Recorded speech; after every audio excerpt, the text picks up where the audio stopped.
Bentrovati al meteo. Weekend dell'Immacolata con il tempo che si mantiene stabile sul nostro territorio. Vediamo dunque il dettaglio di sabato 7 dicembre.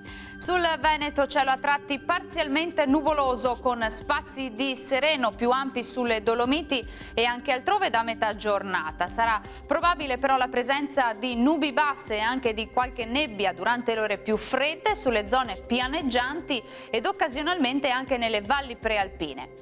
Temperature minime tra -3 e 4 gradi, massime comprese invece tra 6 e 9 gradi. Ci spostiamo ora sul Friuli Venezia Giulia, dove avremo tanto sole ovunque, salvo per innocui addensamenti sulle aree costiere. Temperature minime tra 1 e 7 gradi, massime oscillanti invece tra i 10 e gli 11 gradi. Poche novità sul Trentino Alto Adige, sarà infatti anche qui ampiamente soleggiato ovunque, il cielo si presenterà sereno o al massimo poco nuvoloso.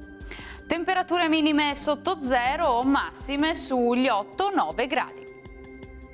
Dal meteo di Antenna 3 per ora è tutto, grazie per l'attenzione e arrivederci.